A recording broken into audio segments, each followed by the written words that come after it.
বাংলাদেশের অবাক কাণ্ড।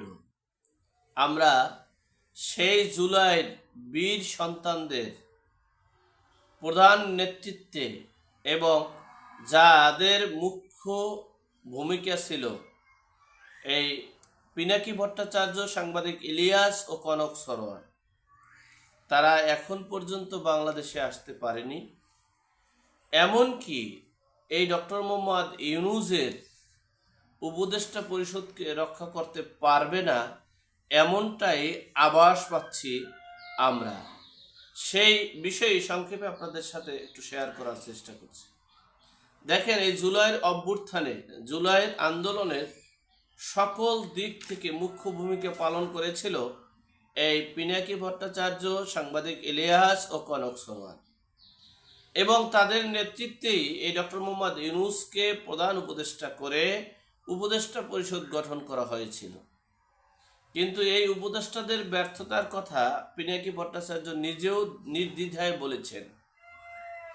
কিন্তু দুঃখের বিষয়, এই পিনাকি ভট্টাচার্য সাহেবের উদ্দেশ্য ছিল, একটা লক্ষ্য ছিল যে এই এনসিপিকে ক্ষমতায় এনে, তৃতীয় শক্তি হিসেবে কিংস পার্টিকে ক্ষমতায় এনে তাদের দেশের, তাদের মনের বাসনা পূরণ করার চেষ্টা করেছিল তারা, যে ভারতপন্থী এবং পাকিস্তানপন্থী রাজনীতির অবসান। কিন্তু দুঃখের বিষয়, আমরা জানতে পারলাম যে 14 দলের জোটের সাথে যখন কথা বলেছিল ডক্টর মোহাম্মদ ইউনূস, সেই ডক্টর মোহাম্মদ ইউনূস তিনি বলেছেন আগামী 4 থেকে 5 দিনের মধ্যেই আমি একটা সুনির্দিষ্ট রোডম্যাপের ঘোষণা করব এবং সে অনুযায়ী আগামী জাতীয় নির্বাচন অনুষ্ঠিত হবে। কিন্তু দুঃখের বিষয়, গতকালকেও পিনাকি ভট্টাচার্য সাহেব তিনি বলেছেন যে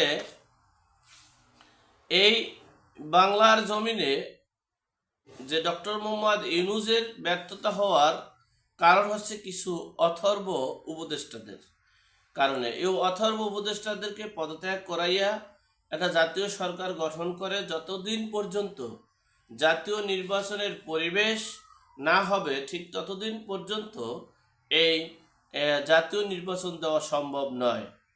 আর এই মুহূর্তে যদি যে অবস্থানে, যেভাবে দেশের আইন শৃঙ্খলা রক্ষাকারী বাহিনী আছে, ঠিক সেই মুহূর্তে যদি জাতীয় নির্বাচন দেওয়া হয়, তাহলে সকল আইন শৃঙ্খলা রক্ষাকারী বাহিনী বিএনপির দিকে শিলা ধরে, মানে দৌড়িয়ে তাদেরকে ক্ষমতায় আনবে। তিনি বুঝাতে সক্ষম হয়েছেন যে কিংস পার্টির নেতারা একটা আসনও পাবেন বলে মনে হচ্ছে না তার ইঙ্গিতে। সুতরাং এখন বাংলাদেশে নির্বাচন দেওয়া সম্ভব নয়। অপরদিকে ডক্টর ইউনূস সাহেব তিনি নির্বাচন দেওয়ার জন্য প্রস্তুতি নিচ্ছেন। আবার এই ডক্টর মোহাম্মদ ইউনূসকে যে রক্ষা করতে পারবে না ইলিয়াস সাহেব, পিনাকি ভট্টাচার্য সাহেব, কনক সরোয়ার। কারণ হচ্ছে ইসলামী দলগুলো সকলে ঐক্যবদ্ধ হয়েছেন এবং সকলেই এই জাতিসংঘের মানবাধিকার অফিসের বিরুদ্ধে রুখে দাঁড়াচ্ছেন। এমনকি এই ইসলামী আন্দোলনের নেতৃত্বে ডক্টর এনায়েতুল আব্বাসী বলেছেন যে এই ডক্টর মোহাম্মদ ইউনূস পশ্চিমা রাষ্ট্রের কালচারকে বাংলাদেশে প্রতিষ্ঠিত করতে চায়। এটা আমরা রক্তবিন্দু দেহ রক্তে থাকা পর্যন্ত আমরা এটা করতে দেব না।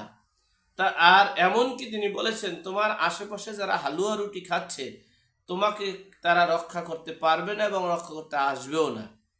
তিনি এবং রফিকুল ইসলাম মাদানী সহ অনেক আলেম ওলামা বক্তব্য দিয়েছেন এই জাতীয় মসজিদ বাইতুল মোকাররম মসজিদের জুমার নামাজের পরে। সেখানে তারা উল্লেখ করেছেন বিদেশে থাকা এই তথাকথিত সাংবাদিক, ইউটিউবার এই পিনাকি ভট্টাচার্য, সাংবাদিক ইলিয়াস ও কনক সরোয়ারদের উদ্দেশ্য করে বলছেন তারা দেশটাকে বিশৃঙ্খলা করছে, দেশটাকে পশ্চিমা কালচার সমকামিতা প্রতিষ্ঠিত করতে চাচ্ছে।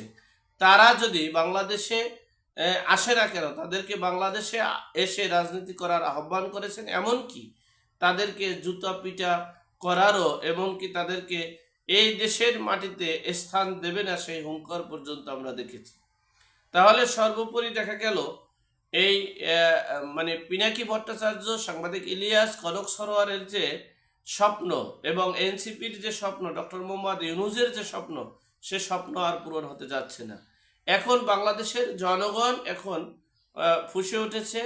তারা তাদের মৃত্যুকে আলিঙ্গন করে, তারা তাদের জীবনের শেষ রক্তবিন্দুর মাধ্যমে হলো দেশকে, দেশের স্বাধীনতা, সার্বভৌমত্ব এবং অস্তিত্ব রক্ষার জন্য রাজপথে নামবে, এমনটাই আশঙ্কা করা যাচ্ছে। এখন এ পর্যন্ত। ভালো থাকবেন, সুস্থ থাকবেন, নিরাপদে থাকবেন। দেখা হবে আগামী পর্বে।